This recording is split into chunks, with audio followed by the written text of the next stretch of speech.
अस्सलाम वालेकुम। आज के इस मीटिंग के सदर जनाब कलीम दिलावर साहब, मेरे और आपके कायद मोहतरम अलहाज मुफ्ती मोहम्मद इस्माइल साहब, हाजी यूनुस ईसा साहब, जमील जरवाला साहब, डॉक्टर खालिद परवेज साहब और मजलिस इत्तेहादुल मुस्लिमीन के जिम्मेदारान और कायद सालार ग्रुप जानिसार कायद सालार ग्रुप के जिम्मेदारान, नौजवानों, दोस्तों, बुजुर्गों, ये प्रोग्राम मैं समझता हूं कि इसका नाम यलगार टू टेलर दे दो, क्योंकि कोई भी पिक्चर आती ना तो उसका टू जरूर आता है ना। तो शॉर्ट नोटिस के ऊपर बहुत कम ही अरसे के अंदर ये प्रोग्राम आया है, तो यलगार टू का टेलर है। इंशाल्लाह जलसा होगा, यलगार उलगार सब निकलेंगे उसमें। आज का ये जलसा, आज की ये मीटिंग दरअसल हमारी अपनी सफे में दुरुस्त करने के लिए ये मीटिंग ली गई है। इस मीटिंग का कोई क्या मतलब ले रहा होगा, कोई क्या मतलब ले रहा होगा, मैं दरअसल थोड़ा पीछे जाकर वापस आना चाहता हूं। असेंबली इलेक्शन के बाद मैं समझता हूं ये मेरी पहली मीटिंग है और पहली तकरीर है। उसके बाद से मैं थोड़ा पर्दे के पीछे था, लेकिन जो चीज हमने इलेक्शन के अंदर देखी, असेंबली इलेक्शन के अंदर हमने जो चीज देखी, जो लोग इलेक्शन लड़ रहे थे हमारे साथ, हमने एक एक पोलिंग बूथ का दौरा किया, एक एक पोलिंग बूथ पे हाजिरी लगाई। कहीं कहीं मुफ्ती साहब भी साथ में थे, कहीं कहीं हम भी साथ में थे। ये सारी चीजें मुफ्ती साहब ने भी बहुत अच्छी तरीके से देखी और हमने भी ये चीज को महसूस किया। ये जो फैसला आया है अल्लाह की तरफ से 162 वोट का, ये 162 वोट से नहीं जीतती, अपनी 30,162 वोट से जीत होना चाहिए था। मैं मुबारकबाद उन लोगों को देना चाहता हूं असेंबली इलेक्शन की। माफ करना, मेरे कुछ जिम्मेदारों को मेरी बात खराब लगेंगी, हमारे वर्करों को हमारी बात खराब लगेंगी, लेकिन ये मुबारकबाद के काबिल इस शहर की बेदार आवाम है, जिन्होंने अपनी बेदारी का सबूत देते हुए घरों से निकला और पूरी बेदारी के साथ उन्होंने मुफ्ती मोहम्मद इस्माइल साहब को वोट दिया। कहीं कहीं तो हमने ये भी देखा कि पूरा पूरा पोलिंग बूथ खाली है, कोई बोलने वाला नहीं है, कोई लड़ने वाला नहीं है, पोलिंग एजेंट तक नहीं है हमारे पास।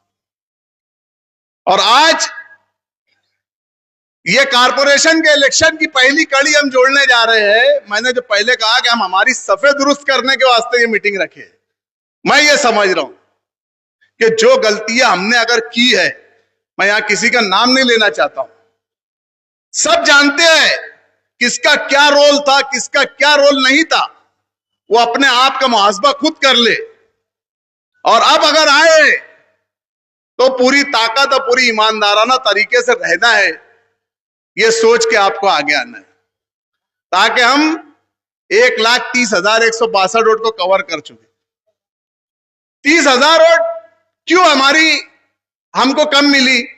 हमारी ही वोट उन लोगों ने बोगस गिरा दी, क्योंकि उनको कोई बोलने वाला नहीं था, कोई रोकने वाला नहीं था।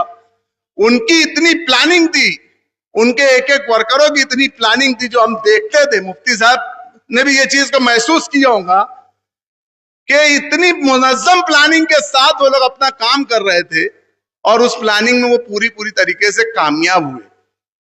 ये कहते थे कि हमने एक ब्लूप्रिंट बनाए। उस टाइम ये बात हमारे शायद जहन में नहीं आ रही थी कि ये ब्लूप्रिंट क्या बोलते हैं, लेकिन हकीकत में मानना चाहिए कि वो उनकी ब्लूप्रिंट के ऊपर काम कर रहे थे। लेकिन बोलते ना, जिसको अल्लाह रखे उसको कौन चखे। इज्जत और जिल्लत का देने वाला अल्लाह है। अल्लाह ने अपनी ब्लूप्रिंट बना के रखा था, जिसमें मुफ्ती मोहम्मद इस्माइल साहब की जीत यकीनी लिखी थी। ये एक अल्लाह के तरफ की और शहरियान की और बेदार वोटरों की ये चीज थी जो बोला जा रहा था और जिन्होंने अपनी बेदारी का सबूत दिया। मैं उम्मीद करता हूं, टिकट का बहैसियत मैं सदर हूं, लेकिन जो भी पावर है मुफ्ती साहब के पास है। उन्होंने सोचना चाहिए कि हजरत कौन अपने साथ था, कौन दिखावे के लिए था, किसने क्या किया।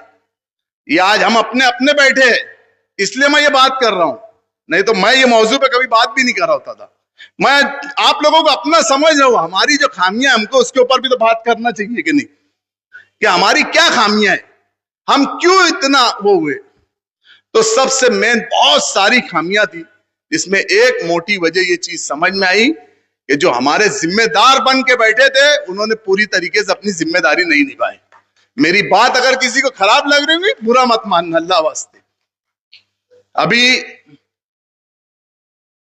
कुछ दिन पहले यलगार जलसे से प्रेम चोपड़ा जी बोल रहे थे कि हाफिज अब्दुल्ला को एक परिवार ने उठा लिया, किडनैप कर लिया। देखो, मैं जैसे ही खड़े हुआ पुलिस वाले थोड़ा अंदर आ गए, और यहां आने से पहले जैसे ही मुझे मालूम, आज उनको खबर चली मुफ्ती साहब, तो एक नहीं दो पुलिस स्टेशन का लव लेटर आ गए मुझे कि आप कहाँ है, क्या है, कल आपको आजाद नगर में आना है, कल आपको किला में आना है। तो ये सारी चीजें लगी और हम झेल रहे, और हम झेल भी लेंगे इंशाल्लाह, उससे कोई हमको टेंशन नहीं है। ये सब लगा रहता है, ये होते रहता है। तो मैं ये बोल रहा था कि उन्होंने ये कहा कि हाफिज अब्दुल्ला को किडनैप कर दिए, उनको कट्टा लगाकर उठा लिए, काहे के वास्ते? बोले पैसे के वास्ते। अबे भैया, कल के अंधे, जब तेरे वालिद मोहतरम मेयर बन रहे थे और उनके सामने नबी अहमद था, तो यही अब्दुल मालिक था जिसने नबी अहमद के करोड़ों रुपयों के ऊपर धार मार के तुम्हारा साथ दिया था। अगर हमको इतना पैसे का वो रहता ना, तो तेरे रात भर फोन पहुंच चालू थे मुझे, अरे यार मालिक भाई, हमको मालूम पड़ा कि तुम्हारा वो इब्राहिम साइकिल वाला जो है वो भागने वाला है। वो माजिद हाजी के साथ अजीज पावरोटी और इब्राहिम साइकिल वाला अजमेर में थे, बोले ये भागने वाले हैं। तो मैंने कुछ देखा नहीं, दाखा नहीं, उठा और अपनी गाड़ी निकाला, अपने एक साथी को लिया, और अल्लाह बेहतर जानता कि उस दिन मैंने कैसी ड्राइविंग करा, मालूम नहीं 4 घंटे में रतलाम पहुंच गया था मैं। तो ये हमारे अंदर ये चीज है, और अल्लाह रब्बुल इज्जत का बहुत बड़ा एहसान है, करम है पाक परवरदिगार का, कि हमारा शहर के अंदर सियासी समाजी जो भी हैसियत है, उसमें हमारी एक हैसियत यूनुस ईसा खानवादे की ये है कि अगर इन्हें किसी को जबान दे दिए तो ये अपनी जबान के ऊपर मरना पसंद करेंगे, अपनी जबान से मुकरेंगे नहीं। अभी कारपोरेशन का इलेक्शन आने वाला है, हम आज से अहद करो कि हमको लड़ना है। मेयर, अरे मेयर तो इंशाअल्लाह ताला अपना बनेगा, हो इंशाअल्लाह अजीम। मैं और एक बात करने वाला था आगे, लेकिन डॉक्टर खालिद ने बोल दिया अभी मत बोल, बोले थोड़ा ना भैया बंदिश वाले मामलात में ना, एक तो डॉक्टर को बुलाओ या मुझे बुलाओ तकरीर करने, वो ना बोला अभी ये सब मत बोल, अभी थोड़ा रुक जा। अब अपने को बंदिश चलती नहीं और सोच समझ के आता नहीं, तैयारी करके आता नहीं कि ये बोलना है, वो बोलना है, ऐसे करना है, वैसे करना है, नहीं, अपना जो आया बयान कर देते भैया, अच्छी लगे बुरी लगे, लेकिन जो रहता दिल से बोलते।